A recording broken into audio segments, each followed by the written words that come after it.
Good morning. Yes, good morning, sir. Well, very quickly, you have been quoted as saying that the arrest of Chief Sunday Adeyemo is a declaration of war against the Yoruba people. You were also quoted as saying that the Yoruba people all over the world should take to the streets in protest. But the Nigerian government, through the Department of State Services, is saying that Sunday Igboho, as is popularly known, has a case to answer, and that rather than becoming a fugitive from the law, he should present himself before state security services for a meeting.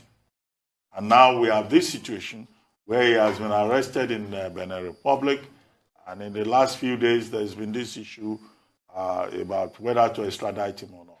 How is his arrest a declaration of war against the Yoruba people? Thank you very much. The Department of State Security is just behaving like a department under a dictatorship. What is his offense? To put it bluntly, he is calling for secession. No more, no less.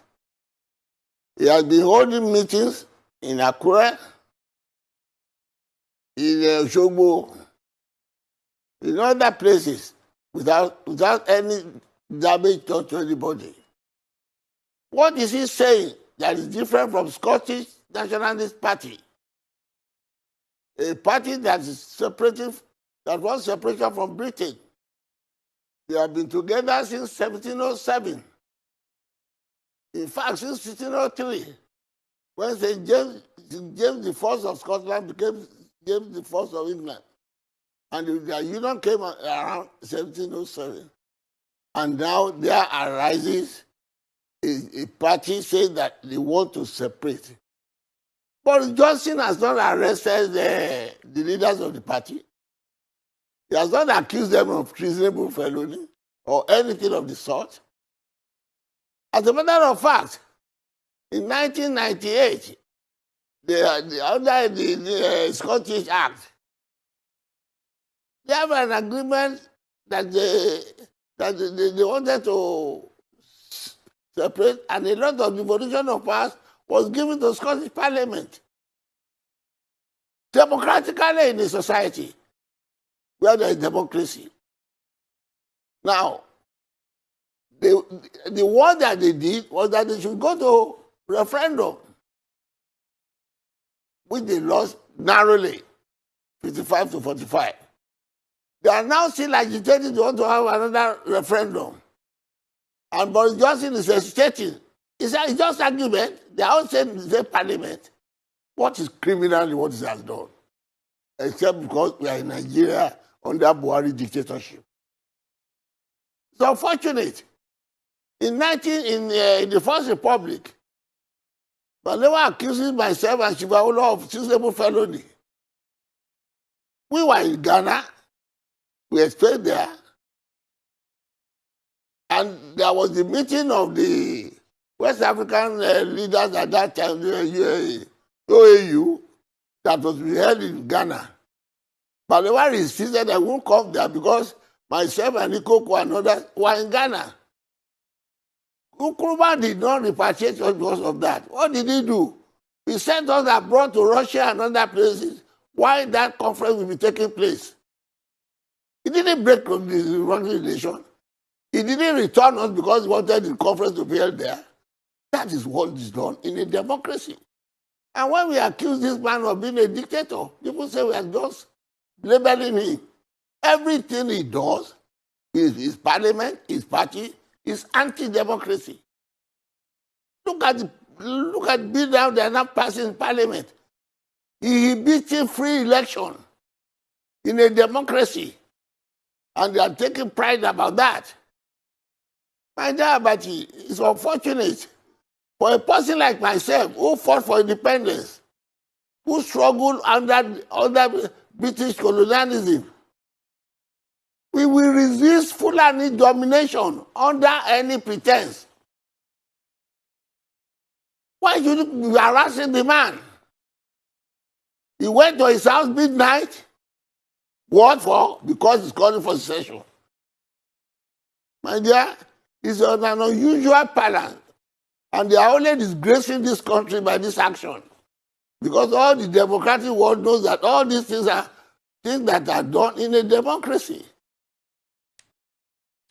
My dear, I know it's a sad thing for me. The passion others may have may be different from my own. Those who are talking about it now, they came in when the military imposed this constitution on us, under which Buhari is doing anything under the earth. He's the most powerful president in the whole world because of an imposed constitution that people say we have no hand in it. But you know that I've been saying this constitution is a fraudulent constitution. And I gave my reason. They have not refuted that. All the thing that is causing dissension, disharmony in the country today is under this constitution imposed by the ministry in 1966. It was not the agreement we had when we had independence. And what is it asking for? There was discrimination, there was oppression, there was lack of progress, or due to the fact that you concentrated power in the center under this constitution. And we say now, okay, if you now say you are going back to the barracks, send us back to the constitution we had at independence.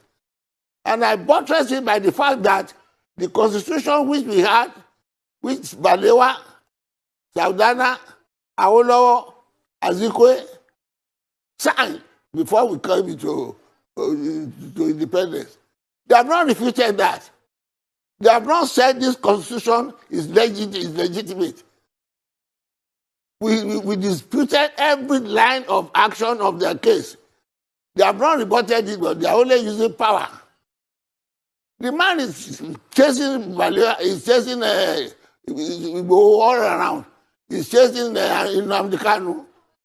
But he's negotiating with robbers, with that baddies who are terrifying, who are troubling the country, who are making security unstable. People can't celebrate Salah because of insecurity. Prices are going up, everything because of this insecurity. He's not efficient. He's not capable to do that. He's not. The DSS are not so competent to drive to the place where these armed bandits are. But when it comes to opposition, who are asking for legitimate right, they are very active. What a shame. What a shame. What a shame. Well, Chief. Well, it's unfortunate about it. Chief Adebanjo, the secret police in Nigeria. Yeah, thank you. Okay, the secret police in Nigeria Beg your pardon? Can you hear me, sir?